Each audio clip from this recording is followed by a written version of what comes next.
নমস্কার বন্ধুরা, আপনারা কেমন আছেন? আশা করি সকলেই ভালো আছেন। তো আজকে নতুন একটা ভিডিও নিয়ে চলে এসেছি। আপনারা দেখতে পাচ্ছেন যে কলা গাছ আছে, তো এটা একটা বিচা কলার গাছ আর কি ছিল এখানে।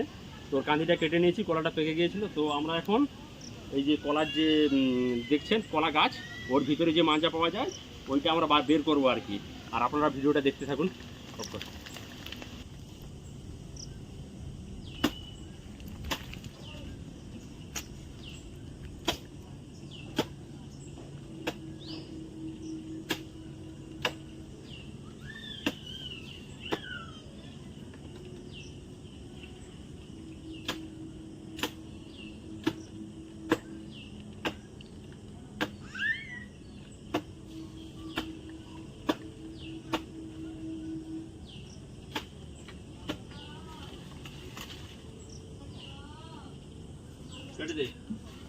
উপরের ছালগুলো আমরা ছাড়িয়ে নেব।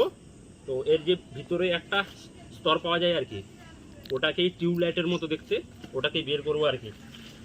এর উপরে যত যত ছাল আছে সব ছাল বাদ যাবে, এই সব ছাল কোনো কাজে লাগবে না। এগুলো আমরা ছোটোবেলায় এই বড় বড় কলা গাছ কেটে যখন বৃষ্টি হতো আমরা ভেলা বানাতাম, পুকুরে বা সামনে খাল আছে, খালে চড়তাম আমরা এই ভেলা বানিয়ে।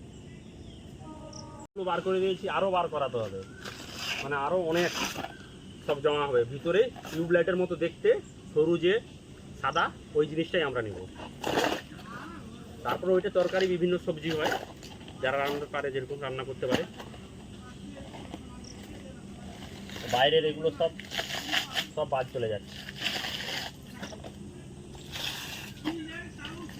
এগুলো দেখাচ্ছি, ধন্যবাদ। আপনারা দেখতে পাচ্ছেন কত ছাল বেরিয়েছে। এই সরু অংশটা এটাই নেবো আর কি। আর এগুলো সব বাদ দিয়ে দেবো,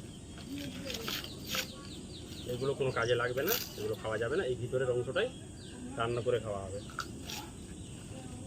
এগুলো দেখা, এগুলো দেখা, আমার হাতের কাছে দেখা। ধন্যবাদ।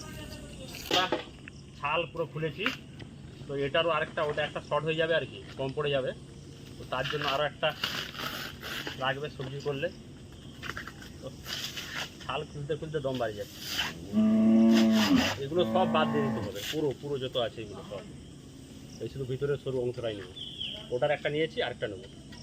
বাকি কিছুটা আছে গোড়ার দিকে, ওটা নেবো না, পিমড়া আছে গাছ কাঠ। দেখছেন আপনারা অবশ্যই এতটা খাটনির পরে এই টিউবলাইটের মতো এই সাদা সাদা আস্তর বাড়িয়েছে। এরপরেও দুটো খোল আছে, তো ওগুলাকেও বাদ দিতে হবে। তো তারপরে সবজি হবে। তো এখান অবধি। তো আমার ভিডিওটা যদি ভালো লাগে অবশ্যই আমার চ্যানেলটাকে লাইক, শেয়ার, সাবস্ক্রাইব করবেন, আশা করি আপনাদের কাছ থেকে। ওকে বাই, নেক্সট ভিডিও দেখা হবে।